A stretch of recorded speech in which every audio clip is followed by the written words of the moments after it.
Hey guys, well, welcome to PostBox. Are you enjoying that name, Irum? I really, really like that name. Yeah? It's really catchy. Yes. Okay, I all right. like it. Maybe we'll stick with that. Shout out to Holly for coming up with that. Well done, Holly. Name. So I'm joined by Irum this week. Hi. Irum, why don't you tell the wonderful people just one thing about yourself that they would love to know? I am a mum of 3. I think that's a really. And you have twins. I do have twins, and I think twins were mentioned on Yes. the preach today as well. So yes, I was one of those people who had to bear twins. But I can't imagine it now being pregnant with one. Anyway, twin mum, I honour you. Thank you. So welcome to Postbox today. Why don't you say hi in the comments? Yep. Did you enjoy the service today, Irum? What was your fave part of it? I absolutely loved it. I loved it all. It just I enjoyed the worship. I enjoyed the preach. It was all. I loved your word as well, Emily. It was so encouraging because, like you said, in this time, we don't know what's going on. We don't know how to use our talents, our gifts and stuff. And just to be encouraged with, well, Joseph did what he did in prison for something he was wrongly accused for. But yet, God used him. So it was so encouraging. We're going to get into digesting that a bit more later. Yes. But shout out Ben Weeks as well for his spoken word in worship. I just love the creativity in worship today as well. That was awesome. Just like a real moment of our worship can be like using our gifts like we talked about to bring praise and honor to God. Absolutely. So at the beginning of Postbox, we like to have a little bit of fun as well, don't we? Yes, we fun do. At church. Fun. So this week we've got some would you rather questions. We love those, don't we? Biblical based ones though. Yes. So got to keep it Bible based. So Irum, I'm going to ask you one first. What? I thought you were going first, Emily. I'm going to throw you in. Are you ready? Yes. You ready to answer one? Go for it. Here we go. Would you rather name the animals or build the ark? I'm pretty rubbish at animals, to be honest. So I would quite happily build the ark. When you say you're rubbish at animals, what does that mean? I'm rubbish at animal names. Oh, okay. I'm not very attentive to animals. I've never grown up with pets, so yes, I do love them though. I can see their purpose. Sam's nodding his head in disgust, but. No, I wouldn't do that. I would definitely build the ark. I'm a builder. My dad was a carpenter. I've helped him growing up. So yeah, I would. I love building. So bit of a DIY totally girl. Build. Yes, you would choose to build the ark. Yeah, I'd rather hold a drill than hold an animal in my hand any day. Okay. That's good to know. Yeah. I would never suggest getting a pet as a present for your kids. Never give me a pet or my kids. Yeah, sorry guys. But give you a drill or something DIY. Yeah. Absolutely. Okay. Yes. Right. You can ask your me turn. Your turn. Here we go. Next one. Right, Emily. Would you rather be carried to heaven in a chariot of fire, or have God add 15 years to your life? What would you do? What would you guys do? Yeah, they can keep answer posting, this too. yes. Yeah, keep giving us your posting. answers. Yes, these are all actually events from the Bible, by the way. They are. We're not making them up. They all happened. We're not making them I up. think I would choose to go to heaven in a chariot of fire. Would you now? Why wouldn't you? Do you know what I mean? Like, you've got to the end of your life. Like, it's obviously, you've achieved all you need to do with God here on earth. Go out in style, yes, guys. Yep. And imagine the arrival then to heaven, here I am, chariot of fire. Oh, yeah, you like that, don't you, Emily? Whereas extra 15 years, I think maybe you'd feel like you were done. And then if you got another 15 years, you'd be like, oh, okay. But you got another chance. Dig in. Come on. I guess you could. Save more people, Emily. Oh, okay. That's Wouldn't true. You do that? That's true. You do that? Or I'm done. Just bring the chariot. Just bring the chariot of fire. Yeah, I think so. Yeah. Can I join you on the chariot, actually? Yeah, absolutely. Thanks. We can go at the same time. Yeah. Woo! We'll go at the same time. Okay. Oh, this one up off the bottom. Ooh. Would you rather anoint Jesus' head with oil or wash his feet with your tears? Oh, this is really... That's quite emotional, isn't it? Wow. That's really emotional. What do you do? I would definitely wash his feet with my tears. It's just such a humbling experience as well, isn't it? I don't feel like I deserve his head. I deserve his feet. So I would definitely. Yeah, to be fair, we could both wipe that feet. Yeah, we could. We really could. Yeah, I can. Although I feel like you'd have to cry a lot of tears. Yeah. To Emily, wash his feet. You've cried plenty Yeah, no, to be of fair, tears, to be love. fair. Yes. Are you a crier? I don't know. I do find I it don't know hard if to I've cry. seen you cry. Maybe later I'll have a little cry with you.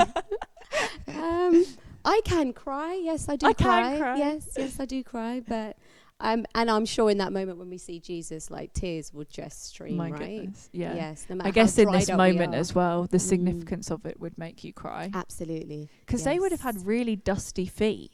Oh yes. Like, so I'm just thinking, if we choose to wash their feet with tears, like you need to cry I do. Yeah. to definitely. like clean those Yeah. feet. Maybe we can use shampoo. Who knows? Right? Do they have shampoo? I don't know. I don't know. We'll take shampoo with us. Why not? Right, okay. Shampoo and tears. Yes, we'll get a nice little lather going there. Yeah. Lather Jesus's feet. Yeah. All right, you That's ask me the good, next one. I won't look. Right. Okay. Emily, would you rather be stuck in the ark for 377 days with the animals, or lay on your side for 390 days? What would you prefer? This actually, a dude did this in the Bible. Like, how crazy is that that's actually a thing?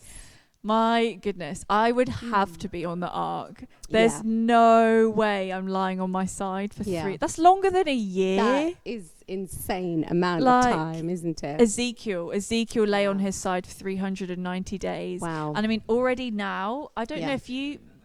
Yeah, no, that's what I was about to say. Like, I don't know if you did this when you were pregnant, but they're all like lying on your left-hand side. Yes. Is the best. They shouldn't lie on your back. And then lying on your right's okay, but lying on your left-hand side is the best side to lie on because it promotes the best blood flow and stuff to your baby. Yeah. So I'm already feeling like stuck on my left-hand side, and that already feels frustrating. So very numbing as well. 390 days. Can you no, imagine? thank you. Just laying on your side for 390 days. You'd have a very, very numb side, wouldn't How you? would you get up after that? You wouldn't. You'd just have to roll. Someone would have to roll you. Like, come on, guys, to let's get go. your side Let's awake go. again. Exactly. No, go for a massage on the side as well. To kind of, get I it would kicking. definitely choose the ark. I don't mind animals and seeing the sea. Yeah. I mean, that's all you'd see. Exactly. You wouldn't see anything else. Exactly. But it would be okay. All right.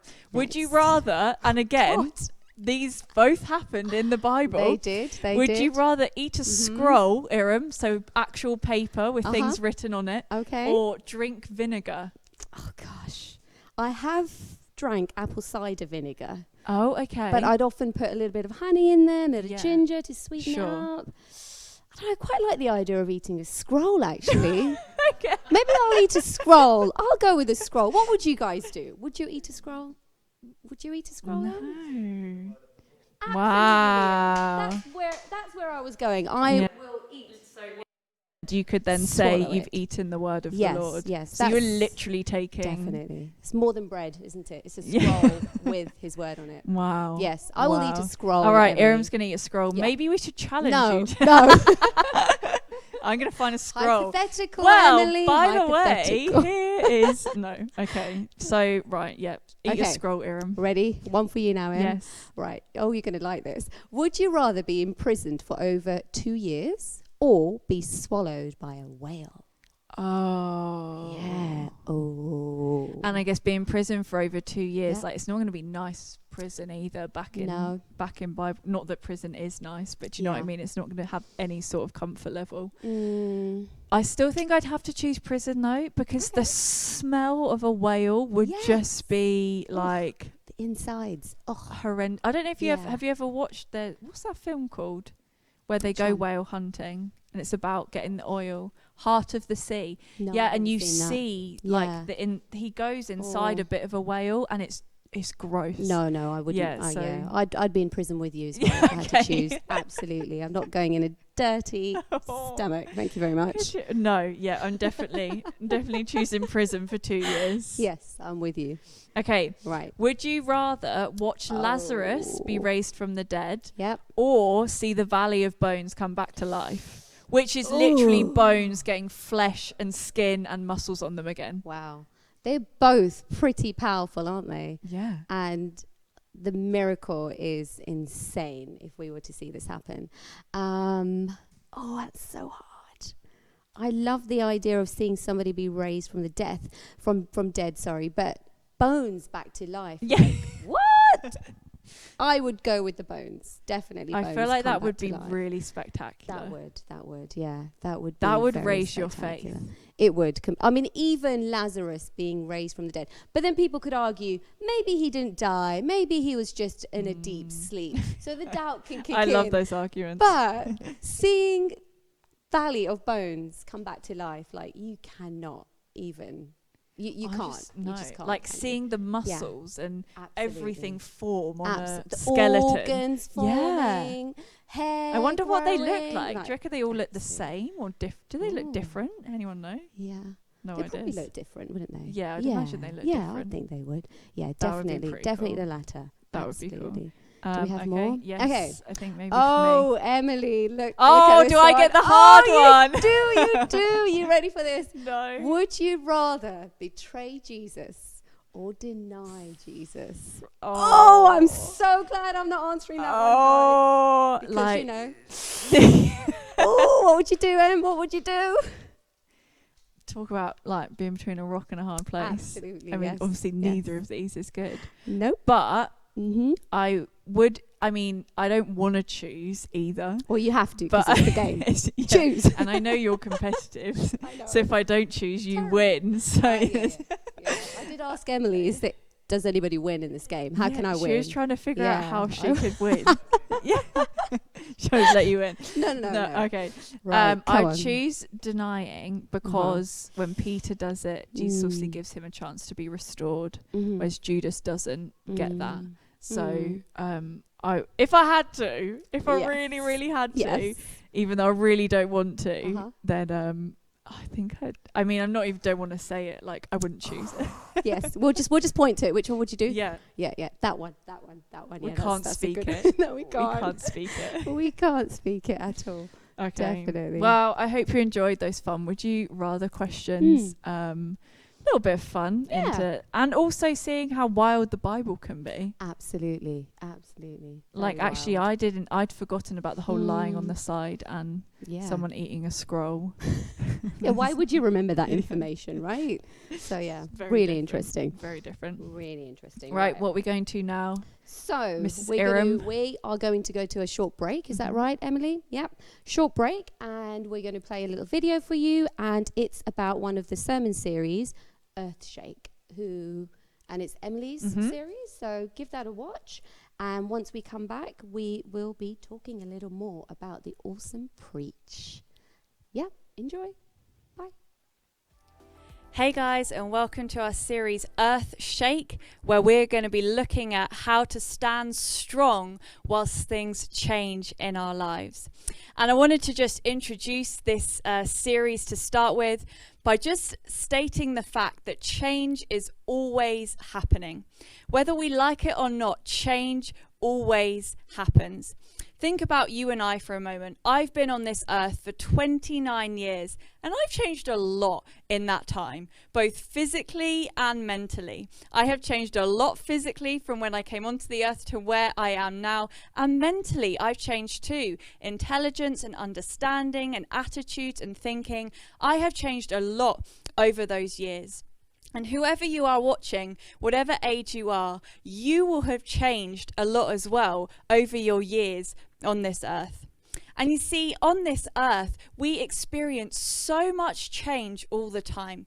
Seasons change. We have 4 different seasons that we go through each year. I mean, living in England, we can go through 4 different seasons in like 4 days in August, and that's normal for us. But we go through change all the time. Jobs change. I am not doing the same part-time job in a clothes shop as I did when I was 16 to now. I have changed what I am doing over the years. Houses change. You may be one of those people that has lived in the same house their whole life, but furnishings will have changed. You will have got something new in there.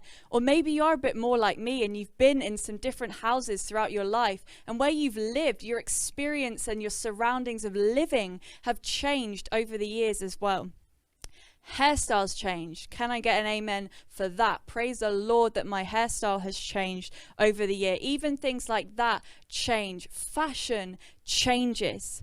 The weather changes. We definitely know that in England. The weather changes on a sometimes hourly basis here. You see, our world is always changing. Change is something we come in contact with regularly in our lives, and it's something that we cannot avoid. It's all around us, and it's within our own lives too. This world is constantly changing, and this planet that we live on is even constantly changing. See, whether that's new islands being formed from volcanic eruption somewhere, or new plants growing on a daily basis that actually help provide oxygen for us, or landscapes being altered through big sudden changes such as earthquakes, or even slow changes over time through weather and erosion, the earth is constantly changing. So as humans, we experience and we accept change without even realizing it. So we can accept change in our lives, and we can experience change without it causing us to go into some sort of meltdown or panic. We don't lose sleep over the changing number of plants growing each day, or whether it's going to be sunny or rainy in 2 weeks' time. It's just change that we're able to go through life and accept. So the aim of this series, if there is change that we experience on a daily basis and throughout our whole lives have gone through change, why do we have to live with this statement that I hear so often that says, change is hard, people don't like change, people can't deal with change? I've heard that so much, but I beg to differ, because I see that we experience change so often and are able to accept it so much of the time. But the aim of this series is to help you to process any change that personally affects you, or change that is maybe more difficult to go through because it is a personal effect in your life, and to deal and process that change in a more Jesus-centered, strong way. So whether it's a big sudden change in our lives or a slow erosion over time, you have the tools to be able to deal with it in a way that doesn't leave you shaken. So, are you ready to learn how to stand strong when you experience an earthquake? Keep watching these following videos to find out how. Okay, hey guys, welcome back. I hope you enjoyed watching that video. I hope you kind of got something out of it, and you'll actually check out the series as well. So it's learning about how to deal with change, and let's face it, we all need to learn how to deal with change, don't we? Oh, especially now, for sure. Exactly, absolutely. And that's a special PostBox exclusive series. Ooh, exclusive? So, chuck that word in, make it feel a bit more exciting. But you can find that on PostBox, like you just showed, and it's never been anywhere else. So go check it out. Only on PostBox. Awesome, brilliant. Right, so Emily, our lovely pastor, who did a beautiful preach today. It was absolutely amazing. Thank you. I had to watch it while I was kind of doing homework with the kids, and then I was trying to sort stuff out and food and as it is, but it was just on point. It was amazing, and the kids listened to it as well in the background, so it was really, really good. And it's something that we often talk to our children about too. Your attitude and the choices you make are so important, and that's exactly what you hit on when you spoke about Joseph's mentality. So yeah, it was absolutely amazing. Thank you so much for that. Well, you're welcome. Did you guys enjoy it?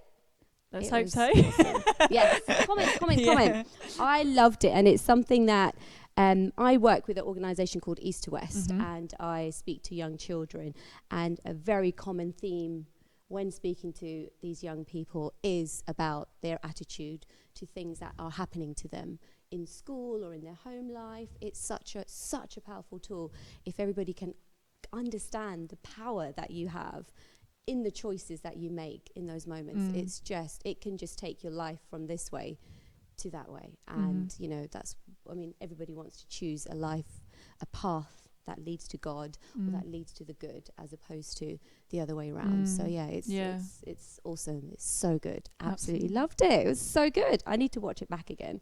Yep, it will stay up there if you missed it. You can watch it as many times as you like. And that is so good. Yeah. Right? As many times as you like. So yeah, that's awesome. So I wrote a few questions down. I know, I'm loving your notes. Check that out. Yeah, except I can't Very read jazz. Stressful. You're like, what did I write down? Honestly, it's crazy. Right, okay. So one of the things that I noticed was it's all about obedience. It's all about gifts.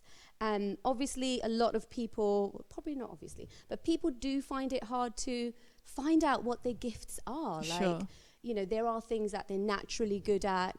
They might be in a job that's not quite suited to their gifting. Like, what would you say to those people? Like, how can they continue to use their gifts, continue to use their talents for God, even if they don't feel like they're in the right job? Or, you know, does that make sense? Yeah, that makes sense. It's a good question. I think, like, I mean, I'll share a bit from personally for me, like, where I always felt I had a gifting for being in the full-time ministry, like full-time ministry as in like employed, doing the church leadership. And I had a couple of jobs that were nothing to do with that over the years. And so for me, when I was working in the National Trust, doing marketing and programming, which is like nothing to do with kind of what I'm doing now, I could still find what God had placed within me. I could still find a place for that to be used there. And I think people expect like to be able to use their gift in a certain way, and then that's ticked box. That's how you use it. Whereas I don't think we give God enough credit for his creativity and his vastness in, you know, what he's given us, who he is, the gifts he's given us. And actually sometimes in seasons, if you're in a season where you're like, this doesn't really feel like I know how to fit my gift in easily or obviously, actually maybe it's a season of like honing your gifting or working on it, developing it. I know when I was at National Trust that, you know, it developed a lot of my giftings that and now transferred and to be able to use as a pastor of a church. So I would just look for, you know, can you develop it in some way? You know, can you hone it? Like, can you ask someone who you see with that gift to mentor you in it, or, you know, speak to you more about it? And I just think as well, like, just ask God, like he's the one who gave it to you. It's from him. He knows it. He designed you. Ask him, hey, how can I use this where I am when it's not obvious, where, you know, say it is a musical talent but there's no outlet for that. What can I do with that, God? And so I think those kind of two things, like look to how to develop it, but also ask God, like he's the one who gave it to you. It's like going back to what I said about not thinking it's your gift. It's not yours. You didn't create it. It's created from God. So go back to the one who kind of created it. That's awesome. It's like the onus is on God in a way as well, isn't it? Like God's given you this gift. Go to him and ask him, how can I best use this gift in the area and or in the season I am in life? And, you know, like, I don't know about you, Em, but I kind of feel like no matter what that gift is, it can still be used. You use the example of a musician or but not being able to have it as an outlet where you're working, but you don't have to restrict it to just your workplace. You know, you can, there's social media is so huge out there now, you know, use social media. You can just meet with people randomly and just have a jam session, or, you know, you can be walking down the street and be singing or humming along. You know? Why not? You know, you could just use it in so many more creative ways. And that was one of the things you spoke about, like just getting creative with what God has given you rather than keeping it in a box and, you know, restricting it. Like, just get out the box and see what you can do with it as well. No, I love that. So and like for the people who are in front of you, like I said, you know, don't think it has to wait to be used by a certain someone or someone asked or notice it.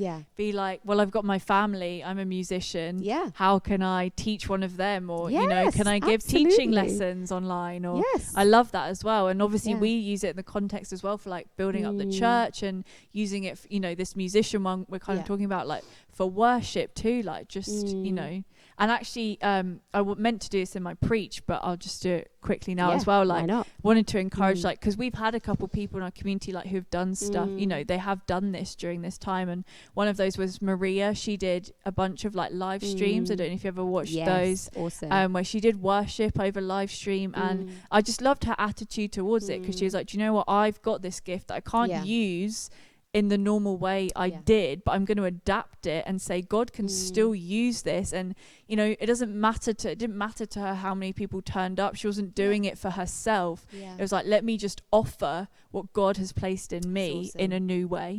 And I love that. That's awesome. That's great. I hope that's encouraged you guys. Let's have a look.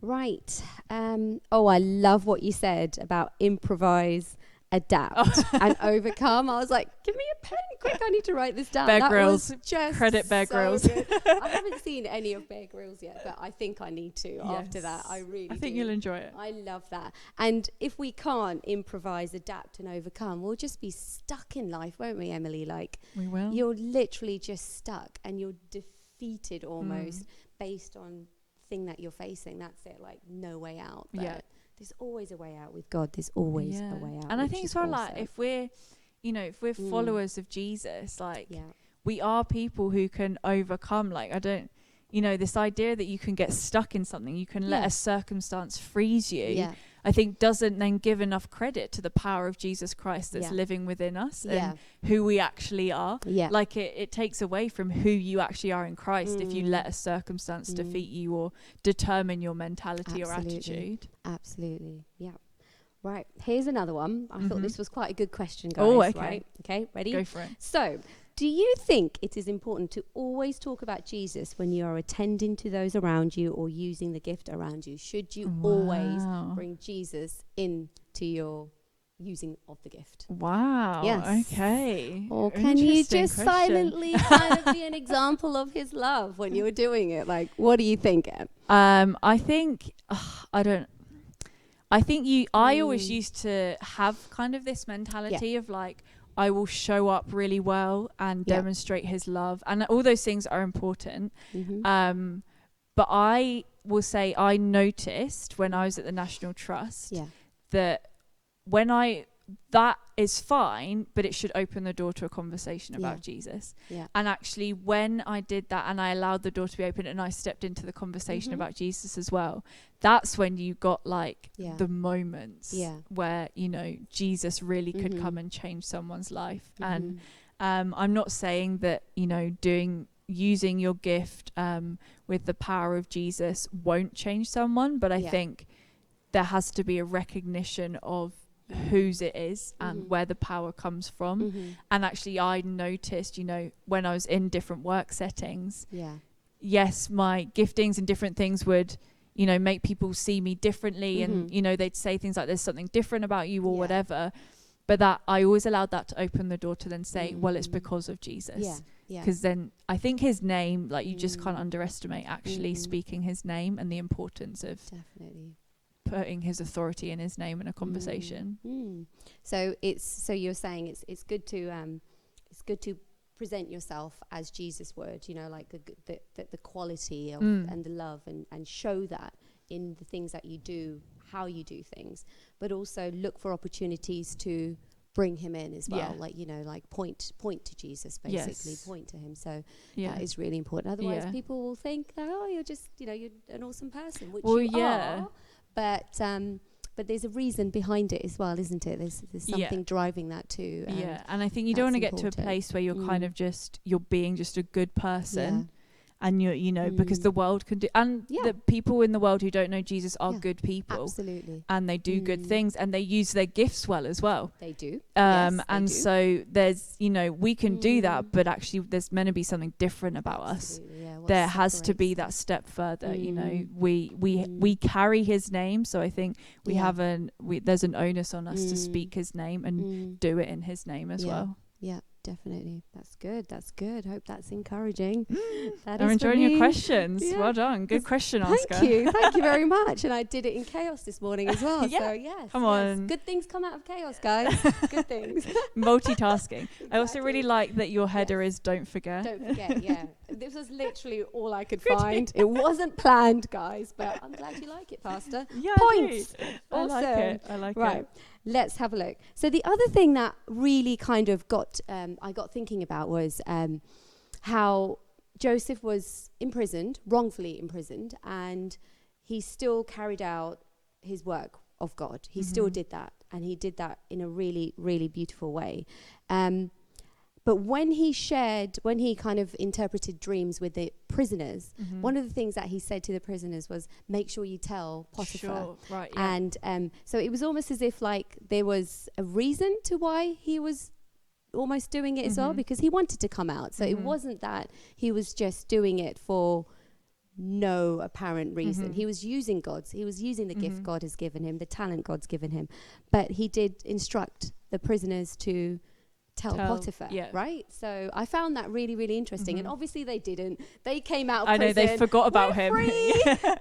We don't care about you anymore, Joseph. But then God still brought an opportunity, and it took, 2 years or something after that, I think he was then, he suddenly went, I remember this guy in prison. Exactly. So I guess, I don't know what the question is here, but it was more like, should we always have a reason why we are doing what we are doing? Sure. Not like for Joseph, I felt like he wanted to get out of prison. Should there be a reason other than just doing it for God in that kind of moment? Is that okay? Does that question make sense? So I think like we have to go like why Joseph did it, and like his initial mentality and attitude was just serving these guys. Like if you look at what came first, it was, why do you look sad? It was, I'm going to attend to you. It wasn't like, oh, maybe this is my way out of prison, like you know, and it was then, you know, where does interpreting dreams come from? It comes from God. And so he served these people first. That was where his first attitude was. He gave glory to God first. That's good, yeah. And then you see, then he does interpret the dreams, and then he says this bit about, hey, when you get out, remember me. Yeah. And I found that really interesting. I mean, it's a bit like off topic from what we were saying, but sorry guys. No, it's fine. It's a good point to add though, because I was looking at this and kind of trying to understand. I guess like you, like you know, is there like almost he had an ulterior motive with this? Yeah, like, you know, did he have an should we have? motive? And I don't think that's what it was. I think Joseph knew that you know, he could be in a certain circumstance, but God doesn't want him there forever. Yeah. And I think so Joseph, you know, looked for the moments where he wasn't forcing it. He wasn't manipulating the situation. He did it from a place of serving others first, giving glory to God, using his gift faithfully and diligently to serve others, attend to others. And then he was like, but you know what? I know God said something else over my life. And I know this isn't where I'm meant to stay and end up. So I'm going to open the door that's been presented to me. So I think you have to look at kind of what he started with, what his attitude was, what his mentality was to begin with, that made him say that. Because I don't think this is now a free-for-all that says, right, go use your gift to get what you want. Exactly. Go use your gift to get out of whatever. I think, you know, Joseph knew a calling over his life from God, and he thought, you know what, actually maybe this will open the door, because God doesn't want me in this circumstance forever. This isn't where I'm meant to be forever. So I'm going to see where this leads, kind of thing. So I think we can see from what he chose to do first that it's not about using your gift to get what you want. Yeah. Did you hear that, people? It's not about getting what you want. Yeah, it's not about getting God, what you want. Yeah. It's about God. But God so loves us, and he's so faithful. He will give us the desires of his heart the more we follow him as well, right? So absolutely, that is pretty awesome. Absolutely. Yeah, I think those Any were other my last questions? 3 major questions. questions. They're good. They're good. I like them.